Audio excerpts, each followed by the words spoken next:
Hi there, this is a piece of audio content that is only available in full over at patreon.com/ElwoodCityLimits. We wanted to give you a little bit of a preview to show you what you might be missing out on. You can join us for as little as $1 under the Pay What You Want model at patreon.com/ElwoodCityLimits and get access to over dozens of hours of content, including every episode of For the Kids, a PBS Kids podcast.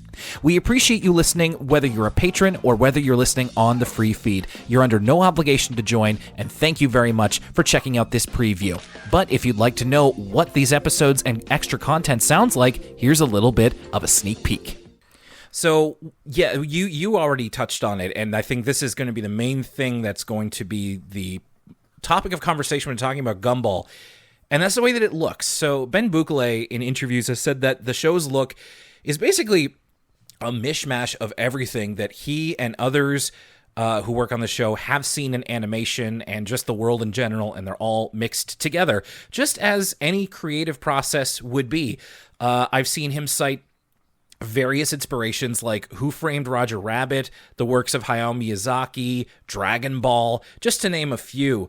And I wanted to ask you, Lucas, as somebody who clearly is very into the way that this looks, how would you describe the look of Gumball? Because that was something that I was thoroughly unprepared for when I sat down to watch it.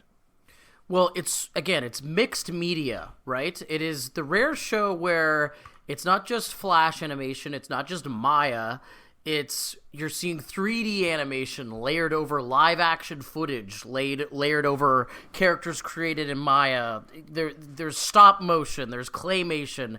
It doesn't really stick to one type of art style. There's Gumball and his family, who are all drawn in a very specific way, in kind of those characters are very similar to that's where you see the biggest anime influence, I feel like, is with Gumball and his family. They look like a cartoonish... Akira Toriyama is the perfect reference point. I've been watching Dr. Slump with my anime club. Yeah. And the sort of kind of newspaper cartoon stylings, or the cartoonish stylings, back when anime was as inspired by American cartooning as it was by itself.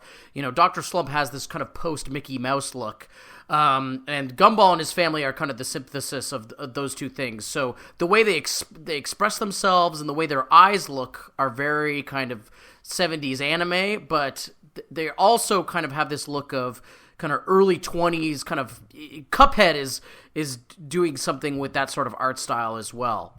And the end result are characters that are very simple to draw. They're made out of simple lines, shapes, and colors, but are incredibly expressive.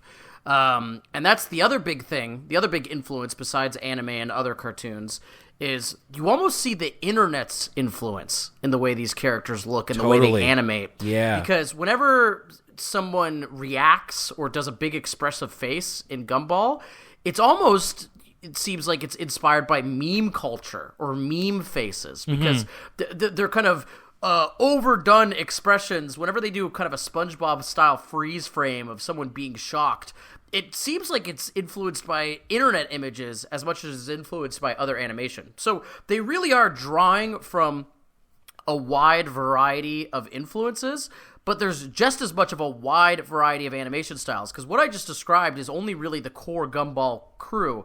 Every single side character in the show is animated and styled totally differently. Some characters are simply a photograph they put eyes on and animated. Yeah. Some characters are full 3D renders. There really is kind of no consistent art style with the character design, but somehow it all comes together to being a cohesive whole.